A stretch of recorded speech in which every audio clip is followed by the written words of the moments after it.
Thank you for joining my masterclass. Now, today we're talking about 7 investments that are guaranteed to make you wealthy. 7 investments that are guaranteed to make you wealthy. It's very easy. 7 investments guarantee wealth. So we can also call it 7 ways to guaranteed wealth. Now, the thing is, you want to build wealth in your life because you don't want to walk throughout your life. You don't want to start working maybe when you're out of school, probably at 18 or between 18 to 24, and then you work for the rest of your life and you don't have enough money to stop working, maybe when you're 50 or between 50 and 65. So you want to build wealth in your youth, just like what scripture says in the book of Lamentations, chapter 3. It says that it is good for a man to bear the yoke while he is young. And that's why God gives you strength while you're young. But then, not all of us have the financial education to make wealth. I didn't have the financial education in my youth to make wealth. I learned it. I learned it the hard way, by making trial and error investments. And now I've been able to build and create wealth sustainably. And so I have a duty to pass it on because I hate poverty. And traveling around Africa, traveling around Asia, Thailand, India, Bangladesh, Cambodia, Nepal, traveling around the Middle East, I saw systemic, endemic, mind-boggling poverty. And the reason for this poverty mostly is because people do not understand how to make wealth. They don't have financial education. And their governments and institutions, like churches, like mosques, are not giving them that financial education. And that's why I'm doing what I'm doing. So without further ado, what are those 7 investments that are guaranteed to make you wealthy if you invest in them? What are those 7 investments? Now you look at that. I like the number 7. I could have done 10, but I just like the number 7. It seems to be God's perfect number, in scripture. So without further ado, the very first investment that is guaranteed to make you wealthy is REITs, Real Estate Investment Trusts. Real estate investment trust. Now, before I explain what a real estate investment trust is, let me say that I do not have a WhatsApp forum. I do not have a Telegram channel. I do not have a Gmail email address. Scammers have seen that my videos tend to go viral, and so because of that, they create fake YouTube profiles, and then they go to the comment section of my videos and begin to poach people, and then begin to approach them, offer them mentorship, one-on-one guidelines. All those guys are scammers. They've scammed a number of people. Please don't fall for their scams. I don't charge money. I don't offer WhatsApp for if you ask your questions under the comment section, I will respond to them, and you can click on my YouTube profile and you know it's me because I've got hundreds of thousands of followers. Now, going back, what is a real estate investment trust, or REIT?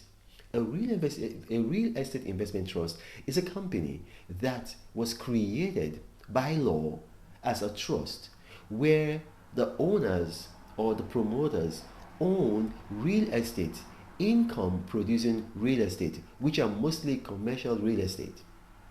And by law, they are required to source for their funding from the public. That's why it's called a trust. And then also they are required by law to share 90% of their profit, of the income that they come, of the profit with their trustees. Why? Because their profit is tax exempt. So that's why it's a special category. It's called a trust. It's not called a company. So their profits are tax exempt. And because they are tax exempt, the government has insisted that they must share 90% of their profits with their trustees. So they are publicly traded on the stock exchange, so you can get them on the New York Stock Exchange. They have rates in the United Kingdom and in Europe, so you can get them on the FTSE. You can get them on almost any stock exchange. So they are publicly traded. So they are real estate investment trusts. Most commercial real estate in the Western world are owned by REITs. So they are owned and managed by them. So when you see warehouses, you see malls, all these malls that you see all around in New York, in DC, in Los Angeles, in like in major cities in the United States, those are owned by REITs. And so it's just to ensure that where there's a vacuum in real estate, these guys are able to operate within that trust, pull resources from the public, and then they invest in real estates, offices, hospitals. A lot of hospitals that you see are not owned by the hospital companies, they are owned by REITs. Mobile phone towers, they are owned by REITs. And here's the thing, because it's a trust, they guarantee in most cases 5% return on your investment. A lot of times it's more than 5%, but they will tell you, okay, the bottom, the ceiling is that you're not going to get less than 5%.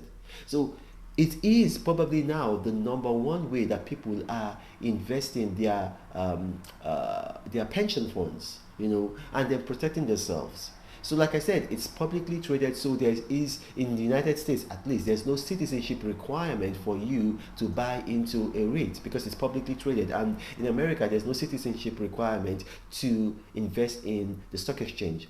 So now, the biggest REITs are, and this is by studying the S&P 500 and the Dow Jones average, are American Tower, Crown Castle, and Prologis. Now there are others like Simon and all of those. Those are smaller. I think American Tower has a market cap of about $100 billion. So that's to show you how large it is. I think Crown and Castle is slightly less. I think it's about 75 billion, and then Prologis is about, if I'm not mistaken, it's about 65 billion. So these are safe investments. Number one. Now, number two. What's number two? Number two is the gold ETF. What's the gold ETF? I've explained it before. I have a video on the gold ETF. You might want to watch that. Maybe I'll put that in the description box of this video. It's just a gold exchange traded fund. Now, gold is one of the safest ways to hold money right from time immemorial, because there's always a demand for gold that is bigger than the supply. So when you have a demand higher than supply, there's always going to be value.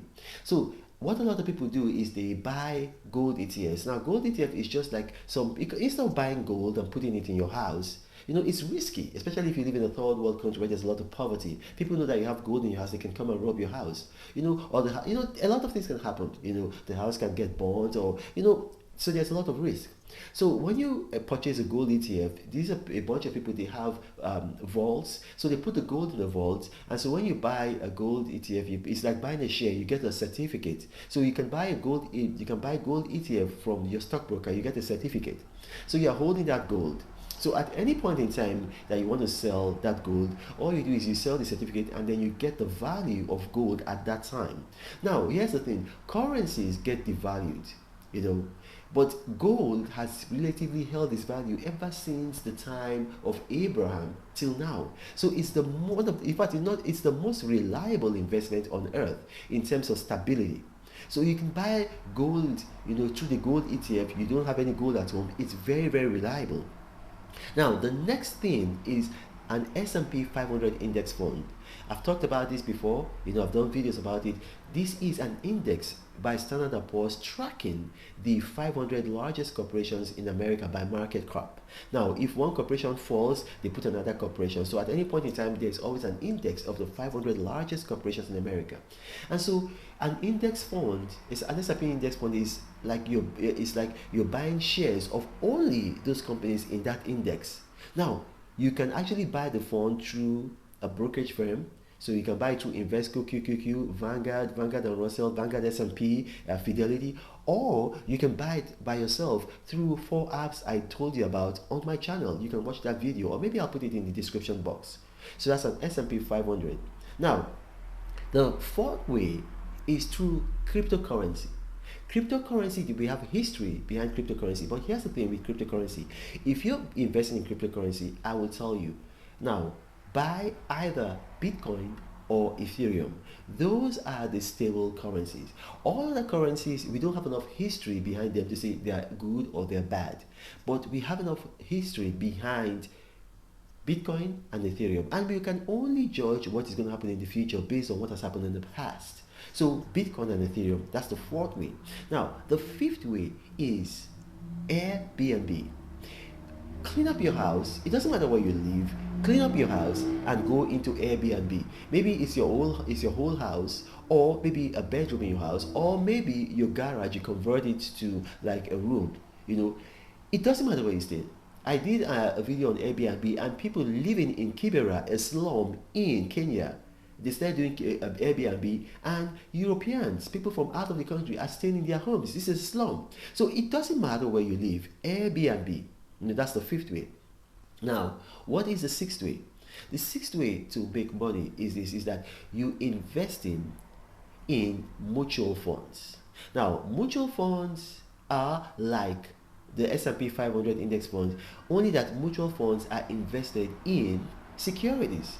And like I said, there is no citizenship requirement to invest in mutual funds in the United States, although there are in other countries like the United Kingdom, and I think in Europe, So, but for the United Kingdom, for the United States, you can invest in a mutual funds.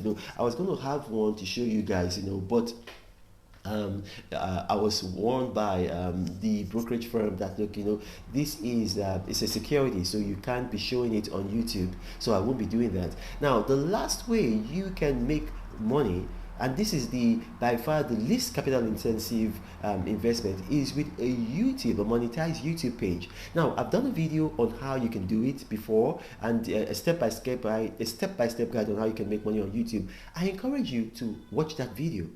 I encourage you to watch it. But with YouTube, you can make a lot of money, something like easily $10,000 every month. And then even after you stop making YouTube videos, maybe you want to travel, your old videos keep on, people keep on viewing them, and YouTube keeps paying you, and that's what they call passive income. Now, my name is Ronald Bakri. If you've watched any of these, if you watch this video and you have any questions on any of these investments, put a comment and put your questions in the comment section of this video. My staff are very, very good at curating questions, and they bring them to my attention. I respond to them, and then they bring them and they put them under your questions. So it's me responding to them, it's my staff typing them in. Now, I thank you for watching, and God bless you.